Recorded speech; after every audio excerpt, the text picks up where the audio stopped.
नमस्कार दोस्तों, आपने भी इस चीज़ को महसूस किया होगा कि ज़िंदगी हमको आदर्श रूप में जो है वो प्रेजेंटेड नहीं होती। मीन्स कि हमको जो है जो हमारी जो ज़िंदगी है उसके अंदर जो है अप्स एंड डाउन होंगे, उसके अंदर जो है पेन है, सफरिंग है, जॉय है, हैप्पीनेस है। एक किस्म का जो है वो कॉकटेल ऑफ एक्सपीरियंसेस है जो हम समय समय पर जो है हम उनको महसूस करते हैं। और ये भी हमने देखा है कि जो हैप्पीनेस है और जो फीलिंग ऑफ सेटिस्फैक्शन है, कंटेंटमेंट, वो लंबे समय तक टिकता नहीं है, फ्लीटिंग इन नेचर है। मतलब हम कुछ समय तक खुश रहेंगे परंतु फिर हम अपने नॉर्मल टेम्परामेंट पे जो है वो वापस आ जाएंगे। इनफैक्ट लॉर्ड बुद्धा ने आज से 2500 साल पहले ये बात कही थी कि this suffering is universal. In fact all life is unsatisfactory.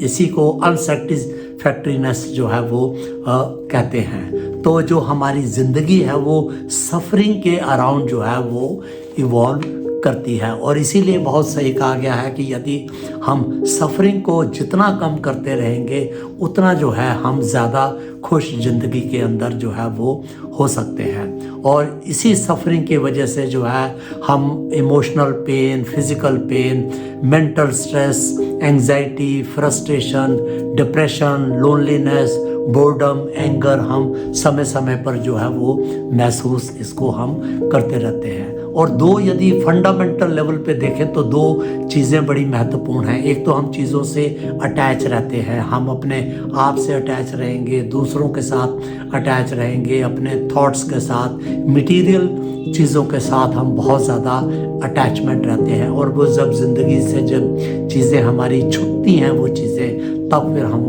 जो है सफ़र करते हैं, तब हमको जो है वो दुख होता है। दूसरा जो है हमारी अनएंडिंग डिज़ायर्स होती हैं। एक डिज़ायर हमारी पूरी होती है तो दूसरी बड़ी डिज़ायर जो है वो खड़ी हो जाती है, फिर हम उसको पीछे जो है लगते हैं। और वो डिज़ायर जब पूरी नहीं होती तो फिर हम फिर दुखी होते हैं, फिर हम लाइफ के अंदर जो है वो सफ़र करते हैं। तो ये एक अनएंडिंग प्रोसेस है जिसके अंदर कि हम लूप के अंदर जो है वो फंसे रहते हैं, अटैचमेंट और दूसरा अनएंडिंग डिज़ायर्स।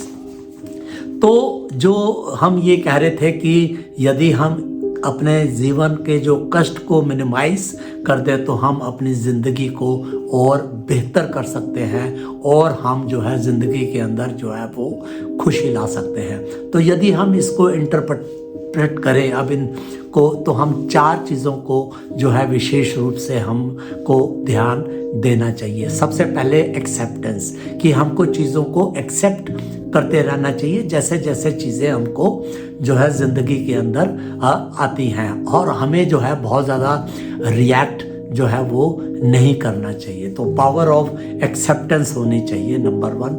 दूसरा, हम उन्हीं चीज़ों के ऊपर नियंत्रण करने की कोशिश करें जो हमारे अपने नियंत्रण में है, जैसे कि हमारे अपने थॉट्स हैं, एक्शन है, बिहेवियर है, जिनके ऊपर हमारा नियंत्रण है, बजाय कि हम दूसरे लोगों को नियंत्रित करने की कोशिश करें, क्योंकि वो हमारे हाथ में जो है वो चीज़ें नहीं हैं। तीसरा, हम सेल्फ अवेयर हों, हम माइंडफुल हों। हमें पता रहना चाहिए कि समय समय पर हमारे क्या थॉट्स जो है वो इवॉल्व हो रहे हैं और दूसरा व्यक्ति क्या सोच रहा है, और प्रेजेंट में हम रहें, माइंडफुल रहें, हम सेल्फ अवेयर रहें। ये चीज़ें ये तीसरी चीज़ बड़ी इम्पॉर्टेंट है।